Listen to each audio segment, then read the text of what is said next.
I'm going to talk about making empowered choices, and I have to give a shout out to one of my favorite ministers in the movement, Dr. Roger Teal, because he used a phrase I'm going to use with you to help you remember how to make empowered choices. And if the name rings a bell, our beloved Reverend Josh, he's a senior, Roger Teal is a senior minister where our beloved Reverend Josh is hanging his hat at the Mile High Church. But first things first. We are boldly moving forward together. It's the third week of our Prosperity Pledge Drive. The word is forward. The theme is faith. And guess what the color is? It's my favorite color, purple. Thank you for wearing those. And before I talk about empowered choices, I want to talk about faith for a little bit. So let me come down there, and I have a question for you. At what point in time do you rely on faith? So just go ahead and shout it out. When do you rely on faith? This week. Every day, this weekend? When I'm uncertain. When you're uncertain? During Challenges? challenges. When you're scared? All the time? When you have to surrender. Yeah, because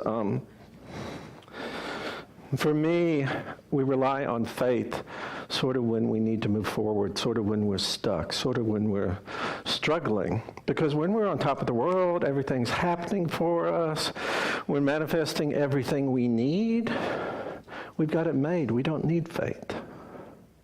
Or we have faith because we're demonstrating it in that very moment. And so we have a wonderful founder of this philosophy we study, Dr. Ernest Holmes. And he's really good for two things. The first thing he's good for is giving us what I call mountaintop words, words that leave it all said and there's hardly an argument you have to make for. He says this, he says, faith is a mental attitude which is so convinced of its own idea, which so completely accepts it that any contradiction is unthinkable and impossible. All right? Game, set, match. There's hardly anything to talk about. But he also knows that, unfortunately, we are these human beings that at times can be frail, at times can forget who we are, at times can be confused. So he gives us this great analogy. He says this analogy is of a tree. Suppose a tree needs to replace a branch. That tree is connected with its divine circuitry. That tree knows that its roots are set in fertile soil, that the abundant rain rains down to give it all the nutrients it needs, that the sunlight will come, and it has all the divine wisdom and power it needs to grow this perfect branch, whether it's to replace one that's fallen off or to create a bigger stature for the tree. But he says, let's suppose something. And this is sort of like the Albert Einstein and Niels Bohr when they were figuring out this quantum physics stuff. They said, let's do a thought experiment. So Ernest proposed a thought experiment for us. Well, what if this tree was a human being? This human being has the capacity to doubt who they are. This human being has the capacity to absolutely cut the divine circuits. And the source didn't cut the divine circuits. It's our doubt and our decision. So that human being has that capacity. And he says what normally causes it is we're looking to physical proof that something can happen. We're looking to physical proof that we can grow a new limb. He says, but let's put the tree back in the picture. That tree is divinely blessed. It's in touch with its own nature. It's true to its own nature. It knows absolutely perfectly how to grow that tree. So to me, the biggest struggles that I have, and I think we have in our spirituality, is we forget who we are. And one of my favorite mainstream theologians is a man by the name of Paul Tillich. He was a Protestant theologian in the 20th century. And in the 20th century, he put out this wonderful philosophy, at least it really is meaningful to me. He says, what happens is we become estranged. We lose our way. We forget who we are. And he actually was courageous enough to relate that is, when we talk about sin, that's what sin is. We've just lost our way. And so to me, that's what Ernest Holmes was talking about. It was a tree. If we could be as sure of the tree is that we are abundant, that we have everything we need, we could grow that branch perfectly, just like the tree did. And for me, I've talked to you about all the great things that my dad has taught me and all the great things that he told me and the bits of the character which I hope I live up to him. But when it comes to faith, all the credit, 100%, has to go to my mom. And so I remember from the time I was maybe that tall, she took me to a religious science church in Dallas, Texas. And she would say things to me like, Michael, you can do whatever you want in the world. Nothing's barred. All you have to do is just put your mind to it. And she was also she modeled this behavior of using spiritual mind treatment, using affirmative prayer, because when she was 20 years old, the doctor told her that she had a congenital heart defect, and she could die at any moment. And 64 years later, God bless her, she's still going strong. And so she was always modeled this, and I could see her when things went bad, went wrong, when there was confusion out there, she says, let me go meditate on this. And meditate was her analogy for treatment.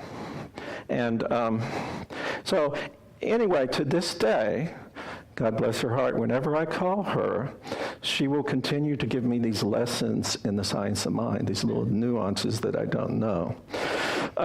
She was very proud of me becoming a minister, but that didn't stop the lessons.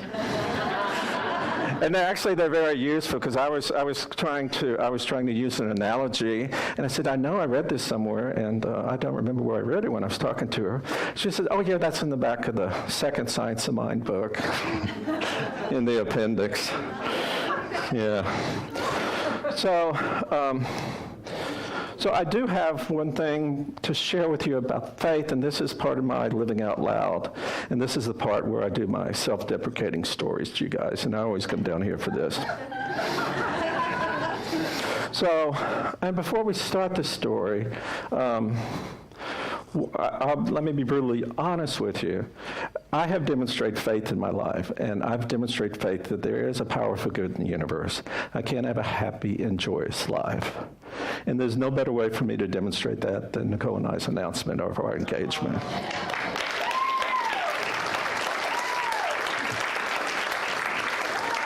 And so we have a wonderful life together, and our family is, both Gabe and Haley bring excitement and love, and there's so much love in our family. And we love being a multi-generational family. We get a lot out of it. There's a lot of good conversations. And so we had this vacation planned, and so Nicole says, it's going to be a rambunctious, highly active vacation. I said, okay, I'm okay with that, because I still keep up with Nicole on the high-intensity aerobic training, and I'm the only one in the family who still goes to the garage to lift weights 2 times a week, so I think I'm holding my own on that. And so we started, and we went to Costa Rica, and the whitewater rafting was fine. I've done that 20-some times. I'm used to it. We snorkeled. Well, I'm a scuba diver, so snorkeling was pretty easy for a scuba diver. The horseback riding got a little dicey. But those of you who know, when you go horseback riding in a resort, you're really not controlling the horse. The horse knows exactly where he's going, and he just pretends that you're holding the reins, and you're really not doing anything. So I survived that well. But then comes the zip lining. And so I knew this was my least favorite. Sort of afraid of heights a little bit, but I said, I'm going to do it. And so we did it. And it's one of these where they send you off and you go to 12 or 14 platforms through the forest, and then you finally arrive back here. And then we get to something called the Tarzan swing, where you're supposed to swing across this canyon and have a good time, and everything's good. And so you swing over to this platform, and you swing over there, and I make it to the platform, everything's fine. And then they say, okay, there's the Tarzan swing over there. You look down, it's 200 feet down a vertical cliff. water down there with big boulders in there, but it really doesn't matter if there's boulders at that height anyway, right, guys? So this was about the time when 4 years of practitioner training, 3.5 years of ministerial school, my faith was in the wire that was tying me up in the body harness at that time. And then you look over there, and there's, to get to the platform for the Tarzan swing, they've got these stakes poked in the cliff. And remember, this is a vertical cliff. So you have to go over 4 or 5 feet to make it. And so I took a deep breath. First thing I looked back, is there a way back? No. My second thought was, this is messed up. And my third thought says, well, I'll just go over and won't look down. And I get about halfway over, and sure enough, my foot cannot find the bottom peg, so I have to look down.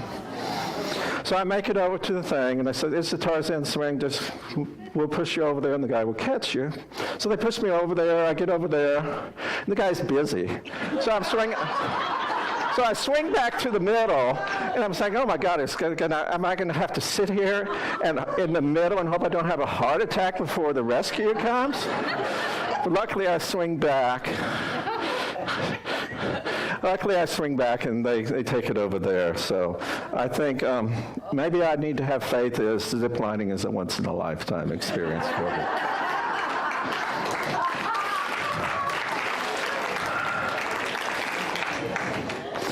And now let me get back to the empowered decisions part. This is called a transitional time. So Ernest Holmes tells us this, I think it's in your program. We cannot live in a choiceless life. Every day and every moment, there are choices. And so, to me, where choices tie into faith is when we are at a point where our faith needs us to make, or we're relying on our faith to make a step forward. That's where these empowered choices come to be. And you guys since I was brutally honest, you'd be brutally honest with me. How many of you are in the Procrastinators Club with me? Proud members of the Procrastinators Club. Yeah, because a lot of times there's a lot of fear that comes up. And sometimes it's distraction, a lot of times there's fear that comes up. And we make choices in a lot of different ways. So we make choices sometimes from our old hidden beliefs that we hardly know it back there. And a lot of times these come from our childhood. And a lot of times these are self-defeating choices. Like, we'll never have enough to retire. You'll never have enough money. I don't do relationships very well. I certainly was there for a long time. That was prior to Nicole. And so we have these self-defeating ways that we make choices. And then we're so confused, we're procrastinating. We say, we have a great idea. Well, I don't need to make that choice. I'll go to a smart person, a person I like. Maybe it's your Aunt June. Maybe it's a minister or a practitioner. Maybe it's your friend who always fixes all the problems. You just call them and they fix you. Well, when we do that, we're really disempowering our choices. And I've told you the other way that we make choices is I've told you before that, and I truly believe it, that 95% of our thinking comes from below the subconscious, below the conscious level. It's just a bit subconscious. And we've talked about creating your spiritual practices and creating your affirmations to load that almost conscious level with things that you want to have happen in your life. And so, but that's a step in the right direction, but it can be a little bit more empowering. And this is where I want to share the phrase that I got from Dr. Roger Teal, and that's the phrase of clear. So where we're going to go to that radiant, powerful, beautiful, joyful part of ourselves to make our choice. And the clear stands for 3 words: connect, listen, and evoke. And I'll share an experience that I had about 4 or 5 weeks ago. I had eye surgery, and it was a resounding success. I'm like 20/20 now. I can even read my phone without my glasses. So it was a great success. But I thought for that surgery, I was going to have to be totally knocked out for the surgery. And I had never done that in my life. And, there was a lot of fear and trepidation that came up to that. And so I did what I like to do. My most powerful spiritual practice for me is to go to the ocean. So I went to the ocean, and when I go to the ocean, I don't go to the same exact spot. I don't put an X in the sand or anything. But I go just a little bit away from the shore, enough that a rogue wave won't come and get me wet, but close enough where I can hear the wave crashing. I can smell the ocean. I can feel that moist breeze on my face. And my normal practice is between 10 and 45 minutes there, I feel enveloped I don't believe in God or spirit as a physical being, but I feel enveloped in this warm, loving presence. And if I'm looking for wisdom, I either get it or know inside that I know it's true, that I will get it in the next couple days or a couple of weeks. And I'm good with that. So I went there this time, and maybe I was really serious because this is a serious thing that I was trying to do. And I got to my spot, and I looked out there, and within 2 seconds, I was connected. I knew I was there. I didn't even have to sit down. So what we want to do is we want to go to that place where we're connected with our spiritual source from on high, and we can turn away the external conditions. And now that we're connected, the second part of that is to listen. And it's interesting because part of my ministry here is working with the practitioner corps here. And we had 2 different groups in our practitioner corps. One is what we call the ecclesiastical team, or the E-team, that just plans the practitioner activities. And the other group was more of a broad-based group. It was the practitioners that came to the retreat that Dr. Kathy Hearn facilitated for us a few years ago. And we did this exercise where we came up with a few shared values that we could focus on for the near time being. And in both those groups, there was listen and listening. So the practitioners saw the value of that practice. And in the old biblical days, it used to be the tribe members was the spiritual leaders. So when things weren't going well for them, the tribe leader would go to the temple. Once again, he's turning all the outside exterior activity aside. And he would have a problem, and he'd spread it before the Lord. And many a times, what was going on in the physical world stopped going on. And so that's the part about get to that place where you're sure of who you are. You stop listening to all the external things. No Fox News, no CNN, no wise people talking to you. It's just you and spirit and that powerful part of yourself. And you listen. And now when you're at that space, it's time to evoke, which we talk about impressing upon the law, what we want to have happen. But remember the space you're at, and you're going to be surprised at what you're evoking. You're probably going to be evoking things that you normally don't evoke, like love, compassion, oneness. And you speak your word, and when you're at that space, you're this radiant, empowered, beautiful spiritual being speaking your word, and you know you have all the authority that you need. So that's where an empowered decision comes from. And that's why my friend was so meaningful when I heard your new name, because that's an empowered decision. Thank you for showing us the way on that. And so the word is clear, easy to remember, and you can do it over and over and over again. So you connect, you listen, and you evoke. And now I'd like to close in prayer, if you're good with that. And just go within. And go within and know that the faith of the Almighty is yours. Go within and absolutely know that you are not defined by external conditions. You are defined from the one that's on high, and you are connected to the one, and you are connected to each and every one of your brothers and sisters. And know that at any time you can go and become reconnected. Go and listen to your heart. Go and listen to the wisdom of Spirit itself. And being at this space, you can just evoke that presence, that power, that radiant joy that you are. and be very thankful for it and glad for it, because this is the empowered life of Spirit. It's my life right now, and it's each and every one of our lives right now. And so it is. Thank you.